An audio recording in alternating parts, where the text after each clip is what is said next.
seja muito bem-vinda ao Aprenda em 30 Minutos. Aqui Rafaela Schiavo e o nosso episódio de hoje será sobre desenvolvimento infantil, associação com estresse, ansiedade e depressão materna da gestação ao primeiro ano de vida. Vamos lá para essa aula? Estudos recentes têm demonstrado a grande influência da mãe e ou do cuidador primário no desenvolvimento neurobiológico e psicológico da criança. O que isso significa? Que antigamente a gente não sabia que o estado psicológico da mãe, né, ou do pai, quem que é cuidador primário? As pessoas que cuidam do bebê, então pode ser mãe ou pai biológico ou não, um tio, uma avó, uma babá, os cuidadores primários, tá?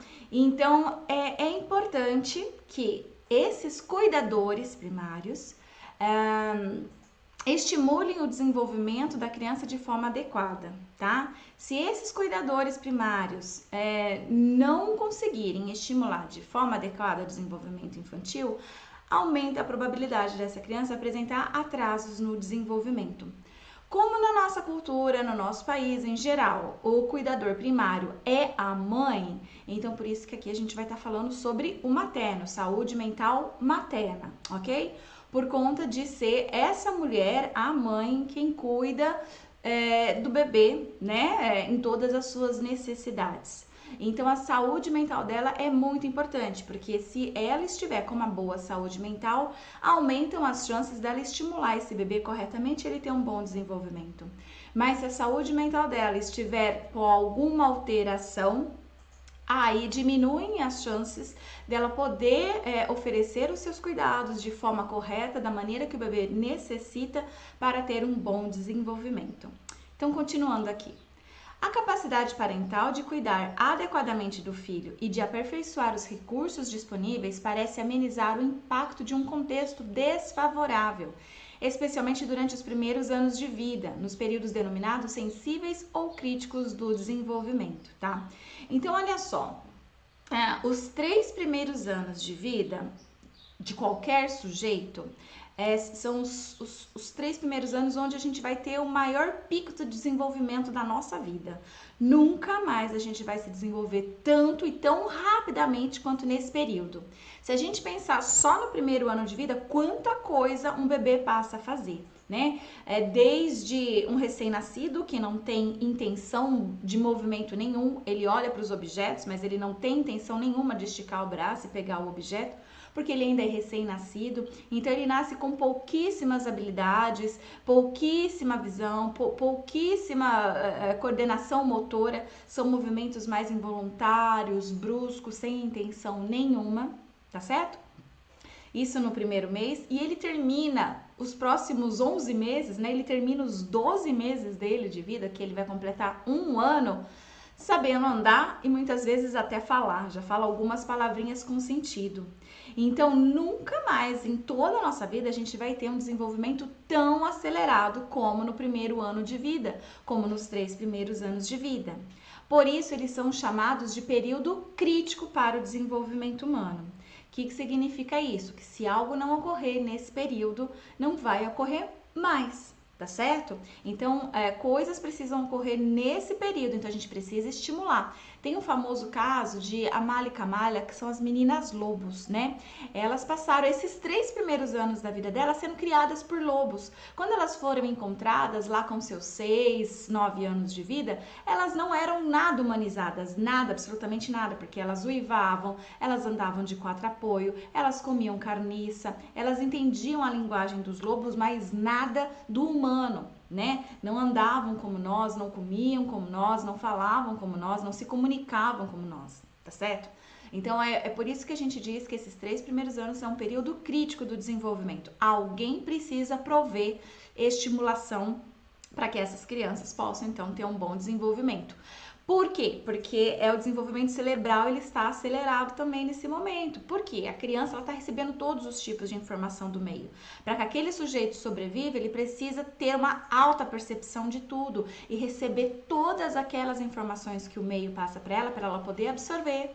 e junto com tudo que ela já herda, né, geneticamente, ela poder fazer todas as junções, porque nós não somos não só genéticos e não somos só ambientais. A gente não é o que nós somos só por receber informações do ambiente e nem somos o que somos só por receber dados genéticos, mas é uma interação desses dois. Portanto, o meio, ele é responsável por ajudar no desenvolvimento dessa criança. Quando o meio não consegue prover proteção e estimulação adequada, as chances de prejuízo no desenvolvimento neuropsicomotor aumentam significativamente, com repercussões a médio e longo prazo, tá?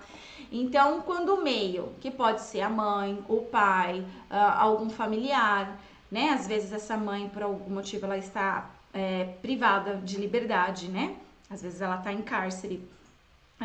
Às vezes essa criança, por a mãe já está em cárcere, o pai também muitas vezes está em cárcere, né? Aí essa criança muitas vezes vai ter que ser cuidada por uma outra pessoa, da família inclusive, ou não, de fora, não importa, às vezes numa instituição para crianças abrigadas, né?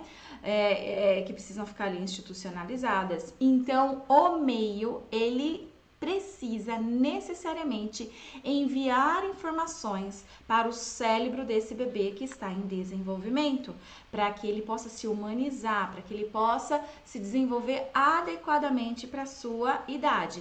Caso esse meio falhar nisso, né, não realizar as estimulações necessárias, então nós teremos aí crianças com atraso no desenvolvimento, tá certo? As alterações emocionais maternas, elas têm sido associadas como fator de risco para o desenvolvimento do bebê. Claro, se uma mulher apresenta alguma alteração emocional materna, há uma alta probabilidade dela não estar estimulando essa criança de forma adequada, tá certo? E lembrando, né, que isso só acontece porque na nossa cultura, na nossa sociedade, infelizmente, toda a responsabilidade de cuidar de uma criança acaba recaindo sobre a mulher e principalmente a mulher mãe, a mãe daquela criança, né? E a gente conta com pouco apoio social de outras pessoas, do próprio parceiro, do próprio homem, do pai, né? E infelizmente a gente vive nessa sociedade que ainda é muito machista, onde sobrecarrega muito a mulher. Então, essa mulher que ela está precisando de cuidados, ela fica, então, com dificuldades de cuidar, né? Porque para que ela possa cuidar, ela antes vai precisar de cuidados, ok? Apesar de serem poucas as pesquisas no Brasil que investigam saúde mental materna associada ao desenvolvimento do bebê, os dados das últimas décadas investigando dentro e fora do Brasil indicam os efeitos negativos das alterações emocionais maternas sobre o desenvolvimento do bebê. Então, assim, são poucas as pesquisas, assim, apesar da gente ver centenas delas, né, elas ainda são muito poucas, né, elas são muito recentes ainda. Há pouco tempo a ciência começou a estudar alterações emocionais significativas no período perinatal. Durante muito tempo se estudou sim o pós-parto, tá? Então, os poucos que se dedicaram a estudar a saúde mental materna se dedicavam para estudar no período pós-natal, chamado puerpério, tá? E poucos então investigavam o período de gestação. De pouquíssimo tempo para cá, de uns 15 anos para cá, tá? É que os pesquisadores começaram a olhar para o período da gestação também. Então, o que a gente tinha muito? E tem ainda até hoje, publicações sobre depressão, né? Sintomas de depressão pós-parto. Com as pesquisas longitudinais, com o interesse de investigar desde a gestação, então a gente começou a ter maiores dados a respeito aí desses sintomas de depressão desde a gestação. Então, a gente já tem aí vários estudos aí que mostram que mulheres no período da gestação também apresentam sintomas de depressão. Ela não é só no pós-parto, como a maioria das pessoas acreditam, tá? Não é só no pós-parto que acontece a depressão. Na realidade, ela é até maior no período da gestação, ok? Só que aí, a maioria dos pesquisadores acabavam ficando só em trabalhar com a depressão, ok? Como se só ela fosse algo que alterasse muito, né, a saúde mental dessa mulher e fosse a única que pudesse prejudicar aí essa relação mãe-bebê. Mas hoje nós sabemos que não, que o estresse e a alta ansiedade também são muito significativos e são alterações emocionais muito mais presentes que a própria depressão no período perinatal. Mas apesar de nós sabemos que o estresse e a alta ansiedade são alterações emocionais significativas que vão interferir na relação mãe-bebê, que vão interferir em como essa mãe, né, vai maternar essa criança, podendo deixar essa criança numa situação de risco para atraso no desenvolvimento. Apesar da gente saber de tudo isso, ainda são pouquíssimos os profissionais que estão pesquisando sobre outras alterações emocionais que não só a depressão, mas outras como estresse e ansiedade no período perinatal. Perinatal, então, é a gestação, parto e pós-parto, tá? Então, pouquíssimos estão fazendo a pesquisa nesse período, se concentrando mais ainda na depressão, negligenciando estresse, negligenciando ansiedade e negligenciando o período da gestação, focando cada vez mais no pós-parto, ok? Então, é importante a gente saber isso e saber que os dados, então, ainda são muito incipientes, eles estão começando ainda, são poucos, mas dentre desses poucos, todos se confirmaram, tá? Nenhum deles teve reações contrárias de dizer, não, tá tudo bem a mãe sentir estresse, tá tudo bem ela sentir ansiedade, que não traz prejuízos nenhum para a relação mãe-bebê, ou para o desenvolvimento infantil, ou para a saúde mental daquela mãe. Não, nenhum deles. Todos eles encontraram aí fatores de risco quando essa mulher apresenta essas alterações emocionais, ok? É importante destacar que a relação entre o estado psicológico materno e o desenvolvimento infantil não é linear. O que significa isso, que não é linear? Não significa que uma mulher apresenta alguma alteração emocional significativa e isso influencia no atraso do desenvolvimento infantil de forma linear. Mulher apresentou atraso no desenvolvimento infantil, a criança apresentou... Não, por que não é linear assim? Se essa mulher apresenta alteração emocional significativa, mas ela tem um parceiro que percebe isso e acolhe, e ele que vai então fazer os cuidados com o bebê, né, para que essa mulher ela possa ser cuidada, seja por algum profissional da saúde, por ele mesmo, né, o que for, e esse homem assume essa responsabilidade de maternar, né, porque existe a função materna e a função paterna, certo? E não é questão de gênero, não é porque é mulher que vai desempenhar a função materna e não é porque é homem que vai desempenhar a função paterna, não existe isso, né? Alguém precisa na relação desempenhar a função materna e alguém a função paterna. Esse pai, então, ele pode desempenhar a função materna numa boa, sem problema nenhum, que é os cuidados com essa criança, com esse bebê, oferecendo estimulação. Então, esse homem oferecendo tudo isso para esse bebê, pronto, essa mãe tem alteração emocional significativa e esse bebê tem um desenvolvimento normal. Não vai ter atraso no desenvolvimento, porque não é o fator linear. A mulher tem sintomas de depressão, a criança apresenta atraso no desenvolvimento. Não é assim que funciona. Se essa criança ela tem um meio, fatores de proteção, alguém que possa estar oferecendo estimulação, uma avó, um vô, um tio, uma tia, uma vizinha, uma babá, alguém... Existindo esse alguém, pronto, ok? O meio já está cumprindo com o seu papel de oferecer estimulação para o cérebro dessa criança, permitindo que ela possa se desenvolver adequadamente, ok? Em geral, a gente já sabe também que mulheres que apresentam alterações emocionais significativas são aquelas com as mais baixas escolaridades e de mais baixa renda, ok? Quanto menor a renda daquela mulher e quanto menor a escolaridade daquela mulher, maior a probabilidade dela apresentar alguma alteração emocional significativa. Tá? Então, significa que não é só a alteração emocional dessa mulher que vai influenciar também. Essas questões também vão influenciar, tá certo? A pobreza, ela influencia em atraso do desenvolvimento do bebê, mesmo se a mãe não apresenta nenhuma alteração emocional significativa. Se essa mulher tá bem, ela não tem estresse, ela não tem ansiedade, ela não tem depressão, mas ela não tem informação que ela precisa estimular aquela criança, ela não sabe que ela precisa fazer isso e ela não faz, porque ela não sabe que ela pode fazer isso, essa criança vai apresentar atraso no desenvolvimento. Tá dando para entender? Então, não é o fato da mulher ter alguma alteração emocional significativa que vai ter um atraso no desenvolvimento do bebê. Isso vai depender do meio, tá? Como esse meio está agindo sobre esse bebê, sobre a estimulação ou não desse bebê, tá? Então, não é o fato da mãe ter alguma alteração emocional que o bebê apresentará atraso. O atraso ele é multicausal, está associado à falta de estimulação do ambiente que ocorre devido à pobreza, baixa informação dos cuidadores, práticas parentais inadequadas, Sim, então algumas práticas parentais que são consideradas negativas, elas vão influenciar também aí como consequências para o atraso no desenvolvimento infantil. Então, entendam bem que não é linear. Uma mulher que tem alteração emocional significativa, que tem baixa energia para cuidar do seu bebê, mesmo que ela ame esse bebê, né? Porque a maioria dessas mulheres com alterações emocionais negativas, ela ama um bebê. Muitas delas até planejaram a gestação e elas querem muito maternar, né?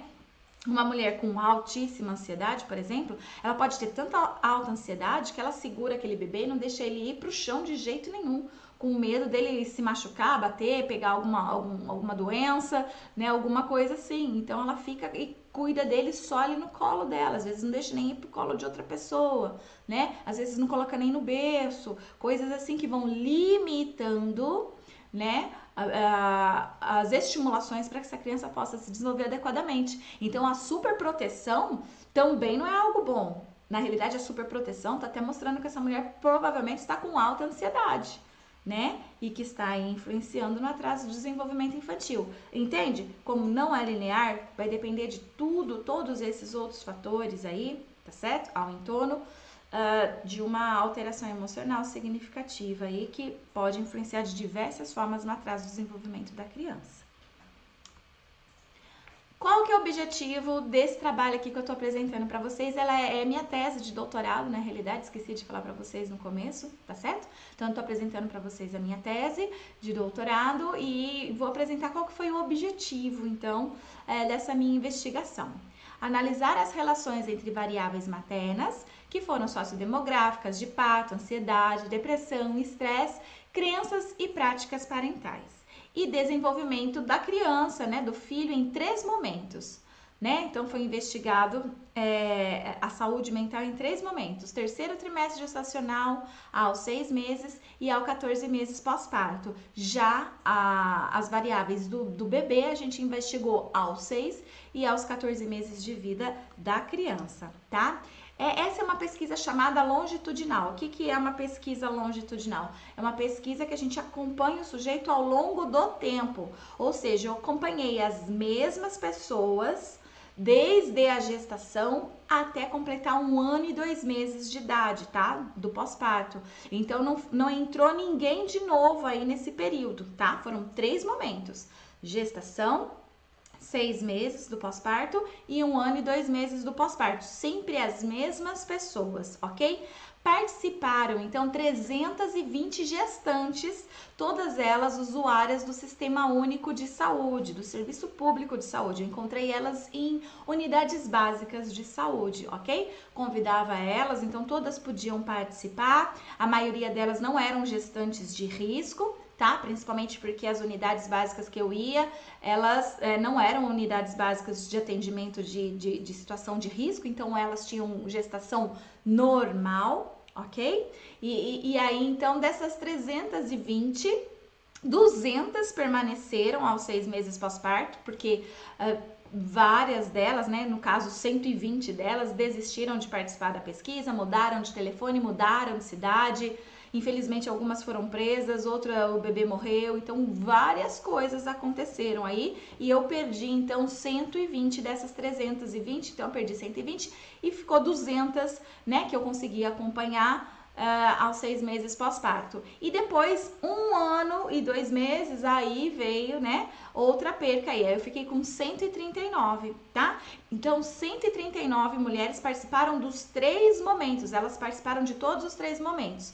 E eu fui perdendo algumas ao longo do caminho por conta de mudança de cidade, telefone, entre outras coisas que vão acontecendo aí ao longo desse período, ok? Então, isso é uma pesquisa longitudinal, quando a gente investiga esse mesmo sujeito ao longo do tempo, e foi isso que eu fiz, tá bom? Quais foram os materiais que eu utilizei para essa pesquisa? Uma entrevista inicial, onde eu coletei os dados, né, como idade, se é casado ou não, escolaridade, se planejou ou não a gestação, se tem alguma doença, se fazia uso de tabaco, se alguém na família tinha transtorno mental, certo? Esses tipos de perguntas, uma entrevista inicial básica. Depois que elas respondiam essa entrevista inicial, aí eu pedia para que elas respondessem alguns testes psicológicos, tá? Esses testes psicológicos, eu vou até falar deles aqui para vocês agora, mas eles não estão mais aprovados pelo Conselho Federal de Psicologia para serem aplicados, tá? Então, não sei quando você vai estar assistindo esse vídeo. Ele foi gravado agora no dia 22 de janeiro de 2020. Nesse momento, esses instrumentos não estão aprovados pelo psicólogo. Dependendo da data que você for assistir, pode ser que eles já tenham sido realmente liberados aí, tá certo? Para uso, ok? Então, olha só, esses instrumentos que eu usei. Então, um foi o IDAT, que é o Inventário de Ansiedade Estado, onde eu consegui avaliar a ansiedade traço, que é a ansiedade que essa mulher sente diariamente, né, no seu cotidiano, e a ansiedade estado, é como ela estava naquele momento, estado de ansiedade, naquele momento como encontrava a sua ansiedade, tá? Então, o IDAT serviu para avaliar a ansiedade. O ISSL, ele serviu para eu avaliar o estresse, então é inventário de sintomas de estresse de LIP, né? Então eu pude identificar quem estava ou não com estresse. Quem estava com estresse eu podia identificar em qual fase do estresse estava, se na uma fase inicial, intermediária ou avançada, que é chamado de alerta, resistência, quase exaustão e exaustão, tá certo? E também dava para eu poder identificar se esses sintomas eram, na sua maioria, psicológicos ou físicos, ok? Também apliquei o BDI, Inventário de Depressão de Beck. Por que eu usei o BDI e não a EPDS, Escala de Depressão Pós-Parto de Edinburgh? Justamente porque a EPDS, ela é para ser avaliado o pós-parto. E o pós-parto, né, é imediato, né, após 45 dias do nascimento da criança, mas até 6 meses, né, que é feita essa escala, esse instrumento, a EPDS. No caso, como eu estava avaliando gestantes, que é esse instrumento, a EPDS não serve para isso, né? Então, como eu estava avaliando gestantes e como eu estava avaliando mulheres com 1 ano e 2 meses pós-parto, eu não poderia usar a EPDS. Então, por isso eu escolhi o BDI, Inventário de Depressão de Beck, tá? Como a minha pesquisa foi realizada logo no ano de 2012, faz muito tempo, né? Eu ainda não estava utilizando o BDI 2, tá? O BDI 2 é o que a gente tem liberado aí, inclusive, na data de hoje que eu falei para vocês, para uso, ok?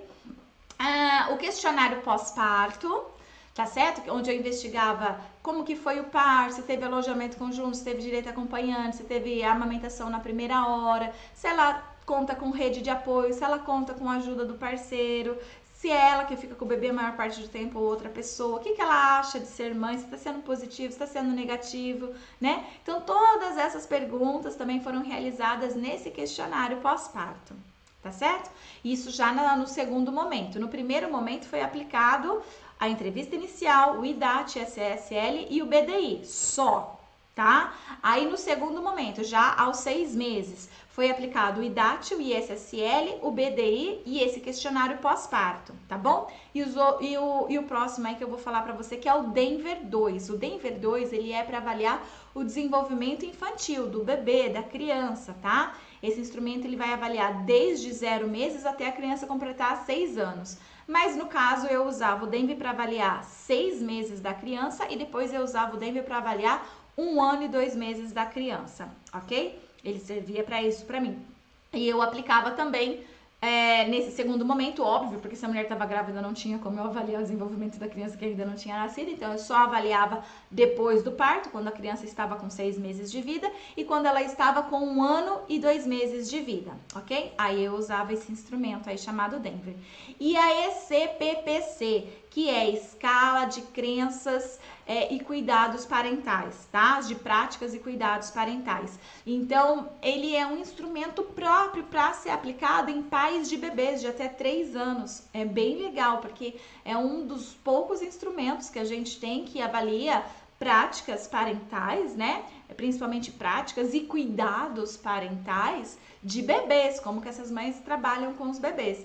Ele é um instrumento bem legal também, ele de um lado, ele é só sobre as crenças, né? O que a mãe acha que deve ou não fazer com a criança, e do outro lado é sobre o que ela faz, as práticas, né? Nesse instrumento aí, né? São duas folhas de resposta. Uma que diz sobre as suas crenças e uma que diz sobre as suas práticas, ok? Esse foi aplicado só quando a criança já tinha 1 ano e 2 meses, tá bom? Com 6 meses não foi aplicado esse, foi só aplicado quando ela tinha 1 ano e 2 meses. Então, para a coleta de dados, eu iniciei lá na unidade básica de saúde, foi onde eu encontrei essas gestantes. Todas elas eram convidadas, todas elas assinavam um termo de consentimento livre e esclarecido. Esse trabalho passou pelo comitê de ética e foi aprovado. E elas sabiam que eu ia entrar em contato com elas por telefone, que eu iria até a casa delas, agendaria com elas, né, aos 6 meses de ir até a casa delas para fazer a segunda parte da pesquisa. E elas sabiam que 1 ano e 2 meses eu iria novamente entrar em contato para poder marcar uma nova entrevista para ir até a residência delas, tá? Então foi assim, primeira fase na unidade básica de saúde, segunda e terceira na casa dessas participantes, tá? Aí, para análise de dados, eu usei estatística descritiva e inferencial, além de ter feito toda a correção, né, dos instrumentos baseado nos próprios manuais de cada um dos instrumentos, tá bom? Para análise, então, descritiva, eu usei porcentagem, frequência, e nas inferenciais eu usei teste de Q², regressão logística, principalmente para a gente poder verificar fatores de risco e proteção com as variáveis estudadas, ok? Quais foram os resultados, então, que eu cheguei nessa minha pesquisa de doutorado? Das 320 gestantes que participaram da pesquisa, 124 delas, ou seja, 39%, eram primigestas. E o que é primigestas? É a gestante de primeira viagem, está pela primeira vez grávida, tá? E 196, 61% delas eram multíparas, né? Elas tinham já mais de um filho, já tinham parido algum filho aí que estava vivo ou não, tá certo? Mas já não era mais a primeira gestação dela. Olha só que interessante, a gente tem muito mais mulheres, né, que já tiveram pelo menos um filho, né, 61%, do que mulheres que estavam grávidas pela primeira vez nessa pesquisa aqui, ok? 71 delas, ou seja, 22% dessa amostra, eram adolescentes. E 248, ou seja, 88% delas adultas. Então, o que a gente pode entender aqui? Que a maioria das mulheres que participaram dessa pesquisa, elas já tinham pelo menos um filho nascido, no mínimo um filho já nascido, né? E a maioria delas eram adultas e não adolescentes, ok? 57% delas desejaram um bebê, ou seja, mais da metade delas tinham desejado o bebê. 20% delas tiveram aborto anterior, que é um número bem significativo, 20% ter passado por um aborto anterior.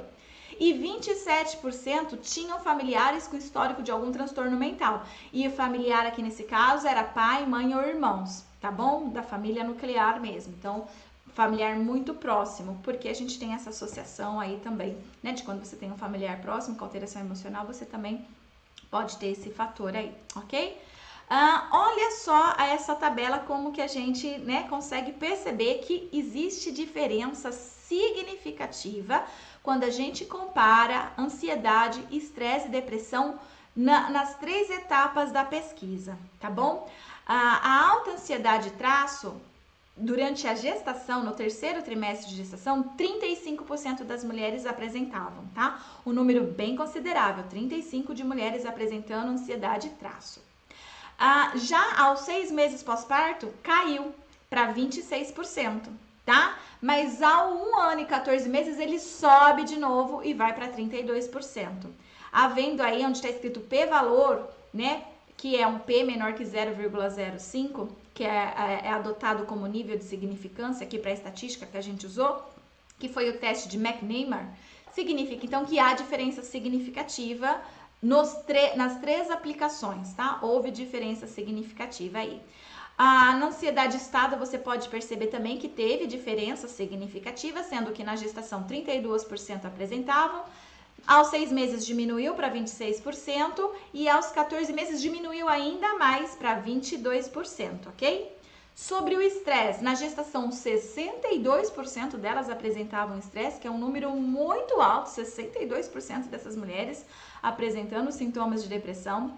Já aos 6 meses caiu, né, para 49%, quase metade das que participaram aos 6 meses, né, estavam então aí com depressão. Com estresse no pós-parto. E depois, quando a gente chega lá no primeiro ano, né, com 1 ano e 2 meses, subiu novamente para 53%. As mulheres passaram a ficar mais estressadas novamente com 1 ano e 2 meses do bebê. Olha só que interessante isso. A depressão, 22% delas estavam com sintomas de depressão na gestação, 17% aos 6 meses pós-parto, ou seja, caiu consideravelmente, e aos 14 meses pós-parto caiu ainda mais, 12% delas só estavam apresentando, né? Só não, 12% é muita coisa, mas a gente percebe essa queda aí, né, de 10% inclusive da gestação até o primeiro ano de vida da criança. E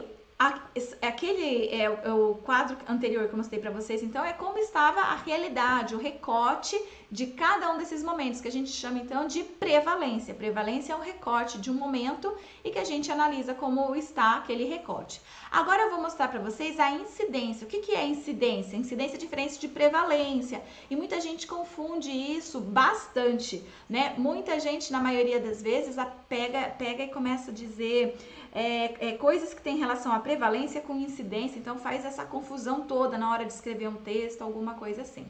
Incidência, o que é? São casos novos. E a gente só consegue descobrir casos novos quando a gente investiga ao longo do tempo. No meu caso, como eu fiz essa pesquisa longitudinal, então eu tinha investigado desde a gestação, ok? Então eu posso aqui mostrar incidência, diferente de quem só analisa um recorte, que é o que eu apresentei na tabela passada, tá? Na anterior que eu mostrei para vocês agora. Então, olha só, aqui nessa tabela a gente está falando de incidência, novos casos, ou seja, quem não apresentava na gestação e passou a apresentar no pós-parto, tá bom? Não apresentava na gestação e passou a apresentar no pós-parto. Então, olha só, 5% das que não apresentavam alta ansiedade e traço na gestação passaram a apresentar aos 6 meses pós-parto, tá? E 16% passaram a apresentar aos 14 meses pós-parto. Ansiedade estado, 18% não apresentavam antes e passaram a apresentar nos 6 meses pós-parto, e 6% que não apresentavam aos 6 meses pós-parto passaram a apresentar aos 14 meses pós-parto. Olha só que interessante isso. O estresse, 19% que não apresentavam na gestação passaram a apresentar no pós-parto, e 28% que não apresentavam aos 6 meses passaram a apresentar aos 14 meses. E a depressão, 7% que não apresentavam na gestação passaram a apresentar no pós-parto. E aqui eu quero chamar a atenção de vocês, porque a gente tem muito artigo falando que a prevalência, né, de depressão pós-parto no Brasil é em torno de 20% mais ou menos, e não é 7%. Por que eu digo isso? Porque uma depressão, para ela ser pós-parto, ela tem que ocorrer após o parto. E aqui a gente fica bem claro para nós que, na realidade, a maioria das mulheres já estavam apresentando desde antes, né? Desde a gestação. Então, elas já estavam desde a gestação apresentando sintomas. E só 7% das que aos 6 meses foram consideradas com sintomas de depressão é que, de fato, apresentaram depressão somente após o parto, ok? Deu para entender isso?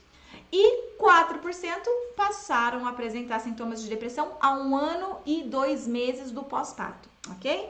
Importante a gente saber essas incidências aí, né? Agora aqui nós vamos ver a respeito do desenvolvimento infantil, né? Que estavam em atraso aos 6 e aos 14 meses. Então, no teste, a gente percebeu que o desenvolvimento global da criança, ou seja, o desenvolvimento geral dela, 40%, gente, olha, quase metade das crianças, 40% delas estavam com atraso no desenvolvimento global aos 6 meses de idade. Então, era esperado comportamentos dessas crianças aos 6 meses de idade que elas não estavam realizando. 40% é um número muito alto de crianças com risco de atraso no desenvolvimento, ok? E a 1 ano e 2 meses, né, 14 meses pós-parto, 31% delas estavam com atraso no desenvolvimento. Então, quer dizer, caiu o número de crianças com atraso no desenvolvimento? Caiu. Mas, ao mesmo tempo, continua alto. 31% é um número muito alto de crianças com atraso no desenvolvimento, ok? Aí, se a gente for ver por área, né, separar por área do desenvolvimento, a gente vai perceber que o desenvolvimento pessoal, social, né, ele fica entre 29% de atraso nas crianças de 6 meses e 24% nas crianças de 14 meses.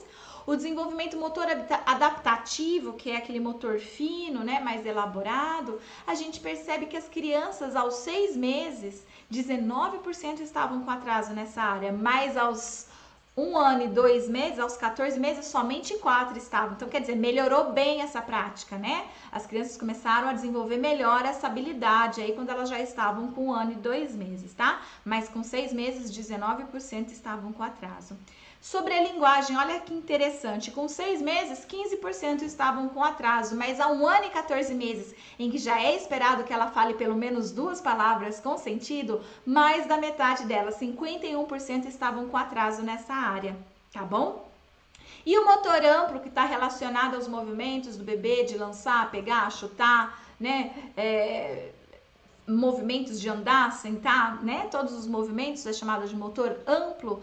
30% aos 6 meses estavam com atraso e 27% estavam com atraso aos 14 meses, tá? Então aqui a gente consegue perceber que o atraso na linguagem, ele é maior quando a criança já tá na idade que realmente precisa falar, que é 1 ano e 2 meses, tá bom? Pelo menos 2 palavras. E já aos 6 meses, da criança, a gente percebe que fica o desenvolvimento pessoal e o motor amplo aí, que estão no ranking, né, de atrasos do desenvolvimento da criança, precisando de mais atenção, então, nessas áreas, quando a criança, então, tem 6 meses. E aos 14 meses é preciso uma atenção maior aí, então, para a linguagem da criança, ok? Então, você que trabalha com crianças, e pais e mães nessa faixa etária, é importante você saber esses dados para você saber como estimular, né, ensinar esses pais o que fazer para estimular, para evitar atrasos nesse desenvolvimento. Agora eu vou apresentar para vocês um modelo, né, de regressão logística para sintomas de ansiedade, traço no 3º trimestre de gestação, aos 6 e 14 meses pós-parto. Vai aparecer aqui para vocês dados estatísticos, talvez vocês possam assustar um pouco, tá? Mas eu vou tentar deixar fácil para vocês aqui, mostrando para vocês, vocês vão acompanhando comigo. Onde está escrito P-valor, significa que é o nível de significância que o teste vai dar pra gente, tá? Que é o teste de regressão logística, vai dar pra gente. Então, por exemplo, aquilo que deu P menor que 0,05, eu considero como significativo, tá? Deu menos que 0,05, eu considero que há uma associação. Existe uma associação entre uma variável e outra, tá bom? E aqui eu só coloquei o que deu, tá bom? Então, todos os P's aqui no caso, vocês vão ver que tá menor que 0,05, tá? Todos eles estão menor, justamente porque aqui nessa tabela eu só coloquei o que deu associação. Com o que não deu associação, eu nem coloquei aqui, tá bom? Porque foram muitas as variáveis que eu fiz as associações. Onde tá esse OR? Significa odds ratio, que significa que a gente vai olhar para ele e vai saber quantas vezes mais chances, né, tem de risco ou de proteção para que determinado comportamento apareça, tá bom? Nessa associação. Então, nessa coluna aqui é que a gente vai ver quanto há mais de chances de acontecer ou não acontecer determinado comportamento, ok? E onde está escrito IC 95%, é um intervalo aí de confiança. Então, vocês vão ver que tem separados, né, um e o outro. E assim, aqueles que estiverem acima de 1 significa risco. Aqueles que estiverem abaixo de 1, ou seja, né, começar com 0, significa proteção, tá bom? É dessa forma que a gente vai entender aqui esse gráfico agora, tá? Então, das 320 gestantes que participaram do início da pesquisa, lá da fase 1, então houve associação com ansiedade e traço quando ela era multigesta, ou seja, mulheres que têm mais do que um filho e estão grávidas, elas têm 2 vezes mais chances de apresentar ansiedade e traço no 3º trimestre de gestação, ok? Então, isso é importante para você saber. Se você está trabalhando com alguma mulher, principalmente do Serviço Público de Saúde, que ela já tem mais do que um filho nascido, aumenta a probabilidade, então, dela apresentar também alta ansiedade traço nesse período da gestação, ok? Precisando aí de um cuidado, de uma atenção melhor de você, profissional da saúde. Também a gente associou alguns fatores aos 6 meses pós-parto, né? E alguns, não todos, mas só esses que estão aqui na tela é que realmente deu associação, tá? Então aqui foi verificado 200, né? 200 pessoas. Então olha só, ter alguém na família com transtorno mental aumentou a probabilidade de, aos 6 meses, essa mulher apresentar ansiedade traço. O bebê ter sido desejado diminuiu a probabilidade dessa mulher apresentar alta ansiedade traço aos 6 meses. A mulher ter apresentado alta ansiedade traço na gestação aumentou a chance dessa mulher continuar apresentando alta ansiedade traço aos 6 meses pós-parto. E essa mulher ter apresentado sintomas de depressão na gestação também aumentou as chances dessa mulher apresentar alta ansiedade traço aos 6 meses, tá bom? E agora nós vamos para os 14 meses pós-parto, tá bom? Então, o que aconteceu aos 14 meses pós-parto? A mulher ter passado por ameaça de aborto no começo da gestação dela aumentou em 5 vezes mais a chance dela apresentar alta ansiedade traço com 1 ano e 4 meses, 1 ano e 2 meses do pós-parto, tá? E ela ter apresentado alta ansiedade traço na gestação aumentou em 3 vezes mais a chance dela também apresentar alta ansiedade traço. Continuando essa tabela, então olha aqui. Agora a gente vai falar sobre ansiedade estado, que é aquela ansiedade que como ela está naquele momento, naquela hora e não do dia a dia dela, tá bom? Então aqui, fatores associados à gestação. Então o que aconteceu lá na gestação que foi associado à alta ansiedade estado? Novamente, ela ter mais do que um filho, né? Multigestação, ela ter mais do que um filho aumenta a probabilidade dela apresentar alta ansiedade estado no finalzinho da gestação. Ela ter apresentado problemas de saúde durante a gravidez aumentam em 2 vezes mais a chance dela apresentar alta ansiedade estado na gestação.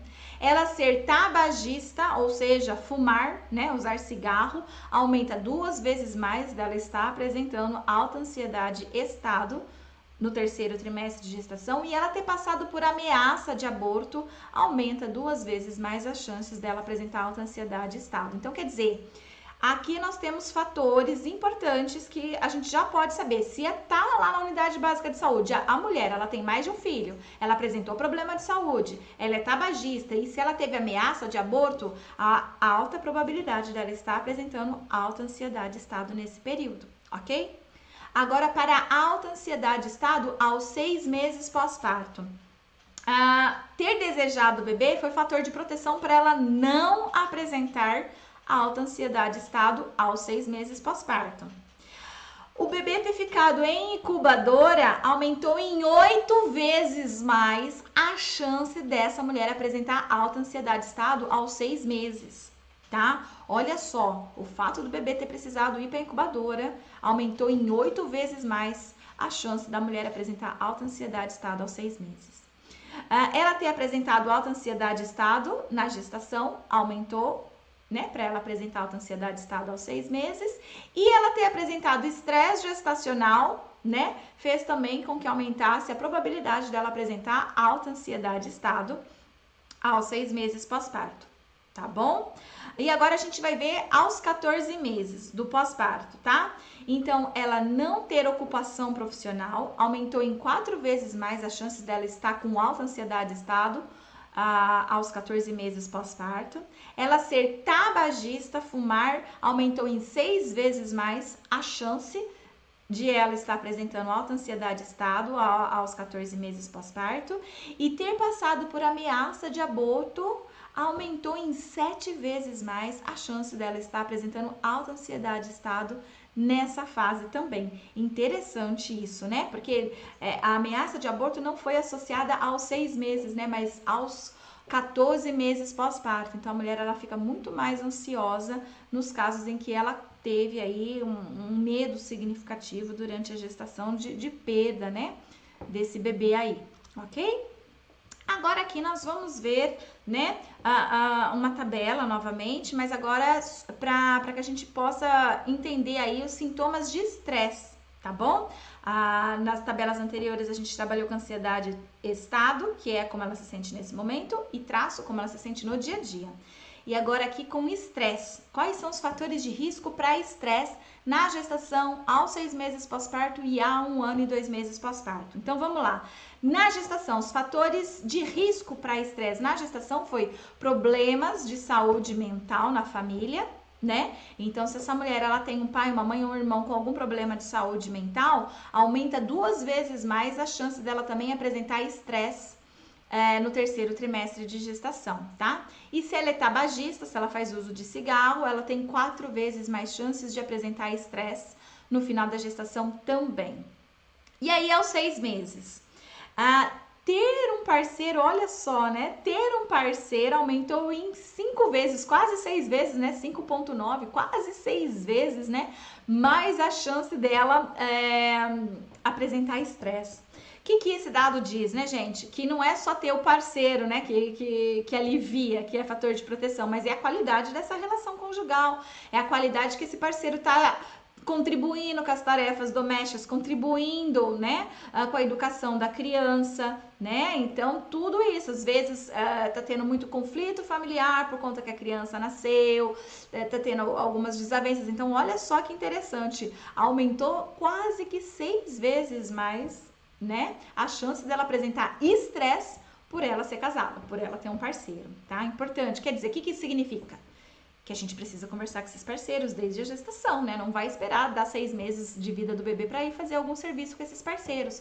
Nós precisamos chamar esses homens para conversarmos desde a gestação. A gente conversando, instruindo, mostrando a importância dele, a importância do papel paterno, a importância dele como homem, como cônjuge, né? E que isso vai colaborar para a saúde mental, né, dessa criança e para a saúde também familiar, né?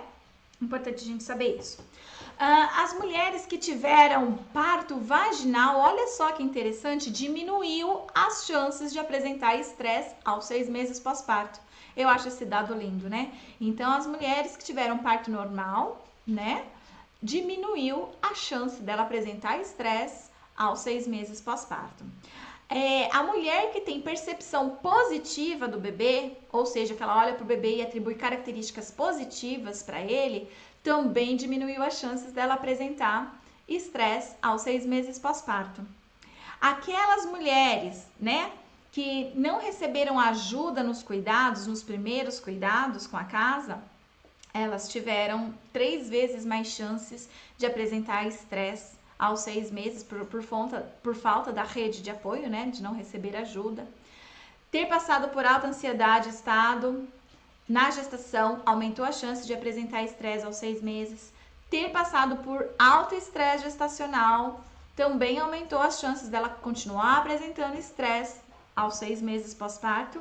E ter apresentado sintomas de depressão na gestação aumentou as chances também dessa mulher apresentar estresse aos 6 meses pós-parto. E agora a gente vai ver a 1 ano, tá? E 2 meses do pós-parto. Então, a mulher não ter parceiro a 1 ano e 2 meses pós-parto aumentou em 3 vezes mais a chance dela apresentar, então, estresse nessa fase. Aqui provavelmente pode ter acontecido alguma separação, alguma coisa que deixou essa mulher, né, até mais estressada aqui no caso por ela não ter o parceiro agora e agora, né, ser um fator de risco. Então a gente já consegue ver que aos 6 meses a relação não estava boa, porque ter esse parceiro estava deixando ela estressada. Mas a 1 ano e 2 meses provavelmente houve uma separação e aí da mesma forma aumentou, tá? Então olha a nossa importância com o casal de trabalhar desde a gestação para evitar que esse tipo de situação aconteça, tá certo? Exatamente porque eles não têm instrução, não conseguem lidar com aquilo e nós podemos ajudar de alguma forma, ok?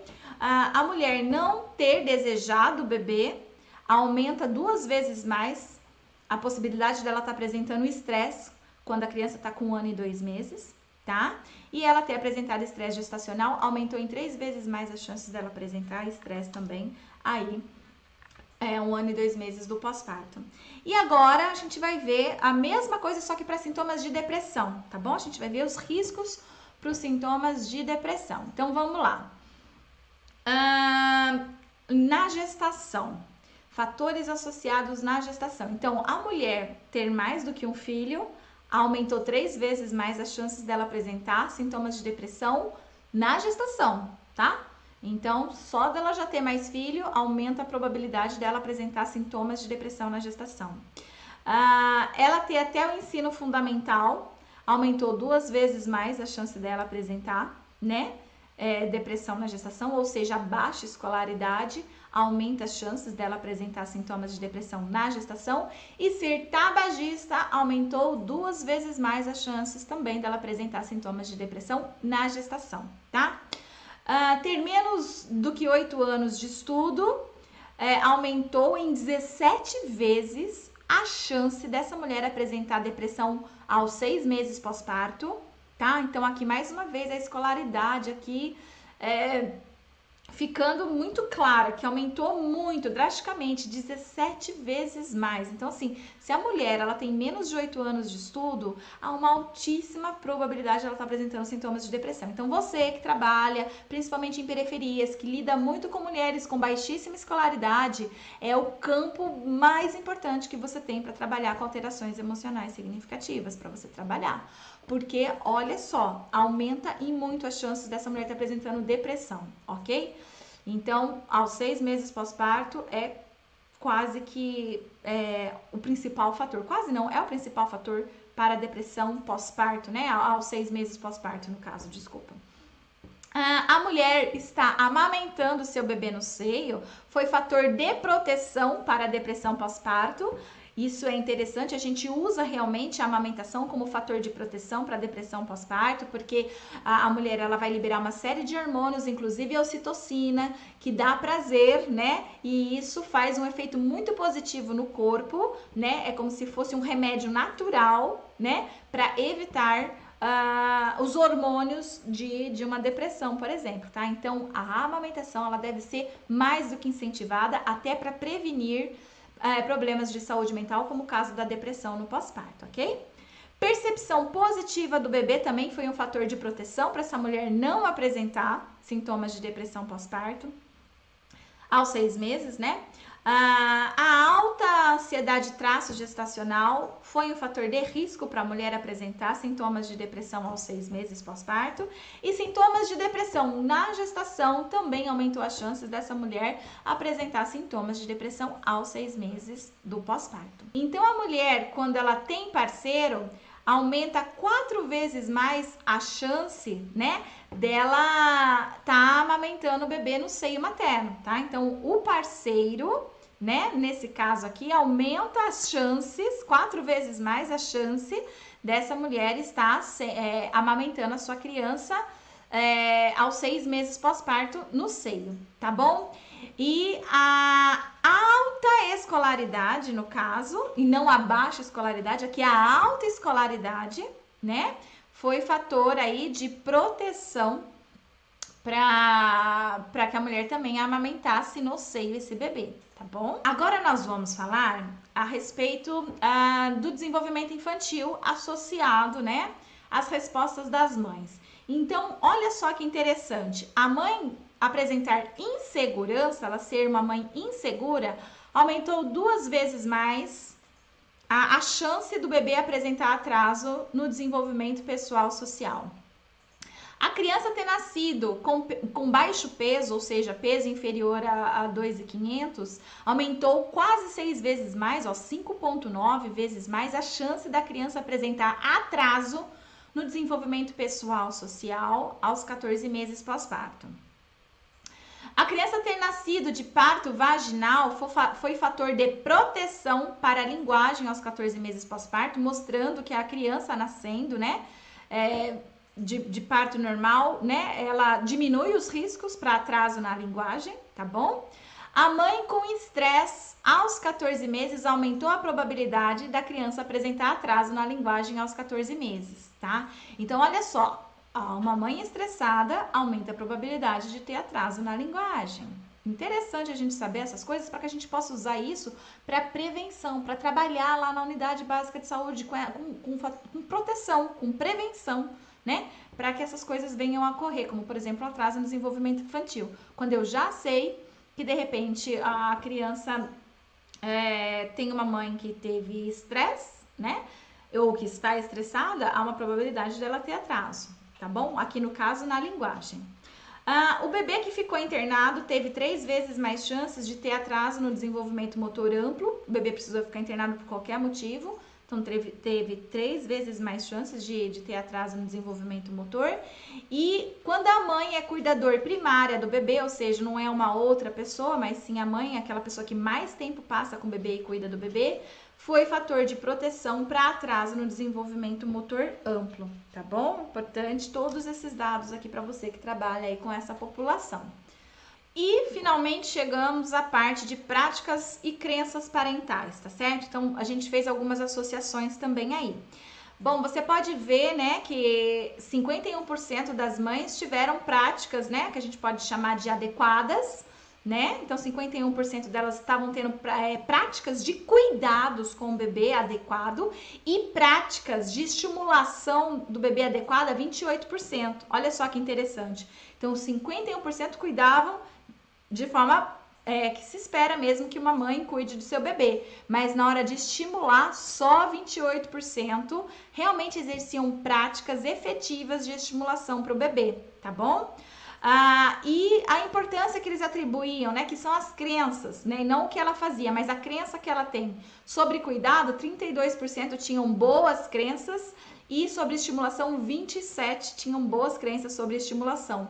Aqui a gente já vê, então, que a maioria dessas mães, elas não têm boas práticas, né, principalmente de estimulação, elas não sabem que a estimulação é importante e que elas devem estimular essas crianças. Então, só de cara que a gente já vê que essas 139 mulheres que participaram da pesquisa, uma boa parte delas não estavam com práticas parentais adequadas, tá bom? Então, vamos lá, vamos ver agora aqui a associação, né, dos fatores de risco e proteção aqui. Então, a mulher ter mais do que 20 anos foi um fator de proteção para ela ter bons cuidados primários com a criança.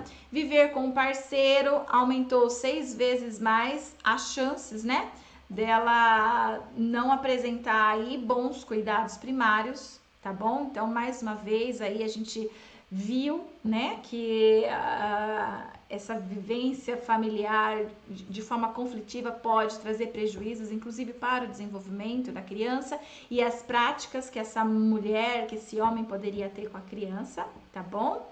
E agora sobre estimulação. Então, a mulher ser multípara, né, aumentou 2 vezes mais, ou seja, ela ter mais do que um filho, aumentou 2 vezes mais as chances de risco para ela não estimular a criança de forma adequada.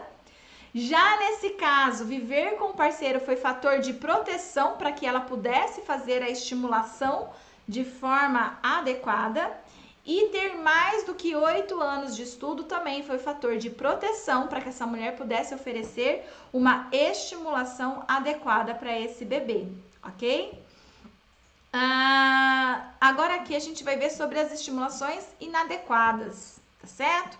A mãe ter menos do que 20 anos foi fator de proteção para a estimulação inadequada, ou seja, ela tinha comportamentos mais adequados, a mulher com menos de 20 anos, tá?